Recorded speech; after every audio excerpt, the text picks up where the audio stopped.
forecast is available for this location. Flood stage is 11 feet.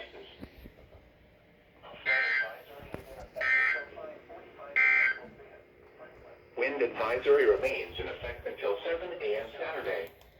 For area Benton counties, southwest winds 20 to 30 miles an hour with gusts up to 55 miles an hour. Gusty winds could blow around unsecured objects. Tree limbs could be blown down and a few power outages may result.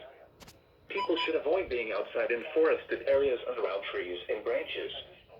Use caution if you must drive. Now here is the official National Weather Service forecast for Central Ohio. Tonight, cloudy. Rain showers with a slight chance of thunderstorms this evening. Some thunderstorms may produce heavy rainfall this evening. Breezy with lows in the mid-30s.